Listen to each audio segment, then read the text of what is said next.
Nakatakdang dumalo ang isa pang provisional witness sa pork barrel scam na si Dennis Cunanan sa pagdinig ng Senado sa Huwebes. Hinamon ni Cunanan ng 3 senador na dawit sa anomalya na magpa-lifestyle check.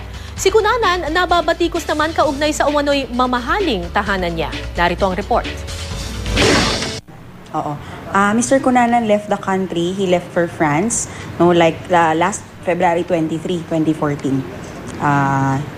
Meron naman siyang return ticket, dated March 12, 2014. And he also left with the travel authority from the OST and TRC.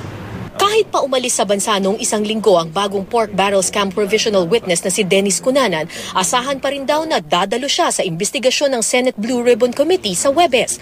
Ayon yan sa kanyang abogado. Definitely, I am confirming with the permission of the Department of Justice and the Witness Protection Program. Mr. Cunanan intends to attend the hearing on March 6 at 10 in the morning. Ayon sa DOJ, nalagay raw kasi sa peligro ang buhay ng Director General on Leave ng Technical Resource Center o TRC. Kasunod yan ang pahayag ni Cunanan na sa TRC idinaan ang bahagi ng PDAF allocation ni na Senador Juan Ponce Enrile, Jinggoy Estrada at Bong Revilla mula 2007 hanggang 2009 para mailagak sa mga umano'y ghost project ng mga Peking Foundation ni Janet Lim Napoles. In fact, I'm not supposed to be confirming anything. But better nga kung I just thought now na better kung medyo may konting transparency kaysa naman yung we will not be disclosing these things and then what if something happens, God forbid. Hinamon din ni Cunanan sina Enrile, Estrada at Bong Revilla na sumailalim sa lifestyle check at buksan ang lahat ng kanilang bank account. Gaya ng handa raw niyang gawin para patunayan kung sino ang may nakuha talagang kickback mula sa pork barrel. Sagot naman ng kampo ni Revilla, ang hamon ay isang media campaign lamang daw para pagandahin ang imahe ni Cunanan. Sabi naman ni Estrada, okay, no problem. Lahat kami. Bakit kami lang? Lahat kami.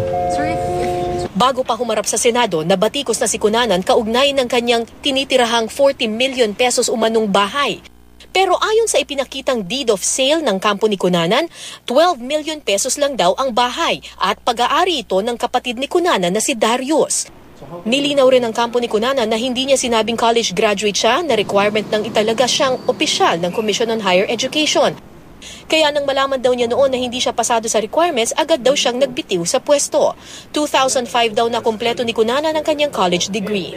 Hindi naman siya nag-apply doon sa CHED para sabihin na nag-submit siya ng biodata at para i-claim ng iba na meron siyang misrepresentation na siya ay UP graduate. After nung siyang ma-appoint, noon niya pinroseso yung kanyang mga requirement. Sabi ng Malacanang, normal daw ang pagkwestiyon sa kredibilidad ni Cunanan. Pareho rin sa nangyari sa ibang testigo sa pork barrel scam tulad ni Ben Hurluy.